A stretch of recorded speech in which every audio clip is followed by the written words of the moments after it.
થરા જલારામ મંદિર ખાતે બનાસકાંઠા જિલ્લાના ભાજપ પ્રમુખ કીર્તિસિંહ વાઘેલાના અધ્યક્ષ સ્થાને તિરંગા રથયાત્રા લઈ મિટિંગનું આયોજન કરવામાં આવ્યું હતું. ઘેર ઘેર તિરંગો પહોંચે તે માટે આહવાન કરવામાં આવ્યું. અણદાભાઈ પટેલે મિટિંગમાં જણાવ્યું હતું કે સંસદની ચૂંટણીમાં અમે શું કામ નથી કર્યું તથા કીર્તિસિંહ તથા હરગોવનભાઈ સિરવાડિયા તથા પાર્ટીના તમામ કાર્યોએ કામ નથી કર્યું, તમામે કામ કર્યું છે. અણદાભાઈ પોતાની વ્યથા ઠાલવી રહ્યા હતા. અણદાભાઈ પટેલે ભાજપ પાર્ટી સાથે ઈમાનદારીથી કામ કર્યું છે, એટલે સાચા માણસને દુઃખ લાગે તેની વરાળ ઠાલવી રહ્યા હતા. પણ મતદારો આપણા હાથમાં નથી તેવું પણ અણદાભાઈ પટેલે જણાવ્યું હતું. અને તિરંગો ઘરે ઘરે લહેરાય તેનું પણ આહવાન કરી રહ્યા છે. તિરંગો આપણા દેશની શાન છે. ગુજરાત તથા બનાસકાંઠા કાંકરેજ તાલુકામાં કાર્ય કરે છે. તિરંગો લહેરાય તેવું પણ જણાવી રહ્યા છે. બનાસકાંઠા જિલ્લા પ્રમુખ કીર્તિસિંહ વાઘેલા તથા અણદાભાઈ પટેલ તથા હરભવનભાઈ સિરવાડિયા તથા ઈશ્વરભાઈ પટેલ તથા ઈશ્વરભાઈ ખટાણા તથા તમામ ભાજપના હોદ્દેદાર અને કાર્યકર્તા હાજર રહ્યા હતા. અહેવાલ જયંતિભાઈ ઠક્કર, સિયોરી, કાંકરેજ. ભારતીય જનતા પાર્ટી દ્વારા સમગ્ર દેશના યશસ્વી વડાપ્રધાન શ્રી નરેન્દ્રભાઈ મોદી સાહેબ દ્વારા આગામી 15મી ઓગસ્ટે આપણું જે રાષ્ટ્રીય પર્વની ઉજવણી થવાની છે, એ રાષ્ટ્રીય પર્વની ઉજવણી સમગ્ર દેશના લોકો એમાં જોડાય.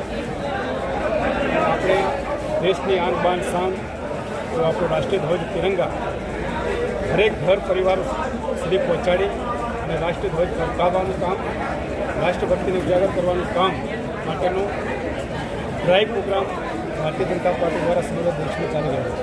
એના અનુસંધાને આજે કાંકરેજ વિસ્તારની અંદર કાંકરેજ તાલુકામાં આગામી દિવસોની અંદર દરેક ઘર પરિવાર સુધી રાષ્ટ્રીય ધ્વજ પહોંચાડી રાષ્ટ્રીય ધ્વજ ફરકાવવા માટેનું કામ કરવાનું કામ, સાથે સાથે દરેક વ્યક્તિ, દરેક સમાજ, દરેક ક્ષેત્ર સુધી રાષ્ટ્રભાવનાને ઉજાગર કરી આપણી આન બાન શાન તો આપણો તિરંગા માન સન્માન સ્નેમાન સાથે આ તિરંગા યાત્રા સમગ્ર વિસ્તારની અંદર ચાલશે, એના માટેનું આયોજન માટેની આજના બેઠક છે.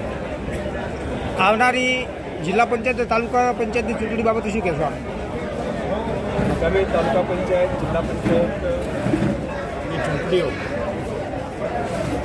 ચૂંટણી પંચ દ્વારા જ્યારે પણ જાહેર કરવામાં આવશે, ભારતીય જનતા પાર્ટી અને અમારા કાર્યકર્તાઓ આ ચૂંટણી લડવા માટે અને જીતવા માટે તૈયાર છે.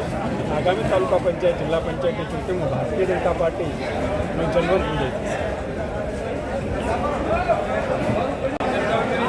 અને ખરા છે બેની સંયુક્ત ઘેર ઘેર તિરંગા યાત્રા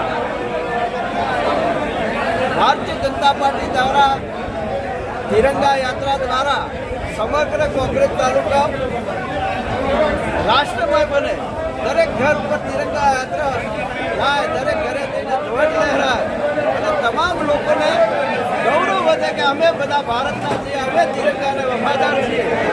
એ રીતનું વાતાવરણ સમગ્ર વિધાનસભા સીટની અંદર બને એના માટે કાર્યકર્તા ઘેર ઘેર જઈને સમગ્ર તાલુકાને તિરંગામય ભારતીય જનતા પાર્ટીનો કાર્યકર્તા ભારતના ગૌરવ વધારવાનું કામ કરશે.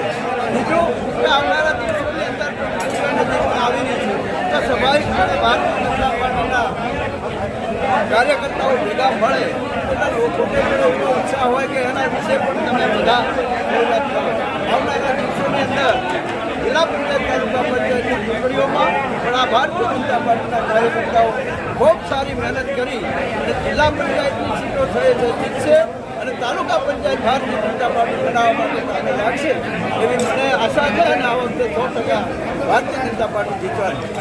જે અત્યારે હાલમાં જે ભારતીય જનતા પાર્ટીના કાર્યકરોની અંદર જે અંદરો અંદર જે ખેંચાણ દેખાય છે એમાં શું કહેશો? હાલે જે તમને એવું લાગે કાર્યકર્તા છે, પાર્ટી ઘણી બધી વિશાળ બની છે, કાર્યકર્તાઓની મોટી ફોજ છે, તો કાર્યકર્તાઓના ક્યાંક પ્રશ્નો એવા હોય, કાર્યકર્તા અંદરો અંદર નાના મોટી હરીફાઈ કરતા હોય, ક્યાંક એવો પ્રશ્ન બનતો હોય એના લીધે એવું લાગે. પણ અમે જો ભારતીય જનતા પાર્ટીના કાર્યકર્તાઓ કમળને વરેલા છે, ભારતીય જનતા પાર્ટીને વરેલા છે, રાષ્ટ્રપ્રેમી છીએ એટલે રાષ્ટ્ર માટે ભારતીય જનતા પાર્ટીનું કામ શરૂ કરશે.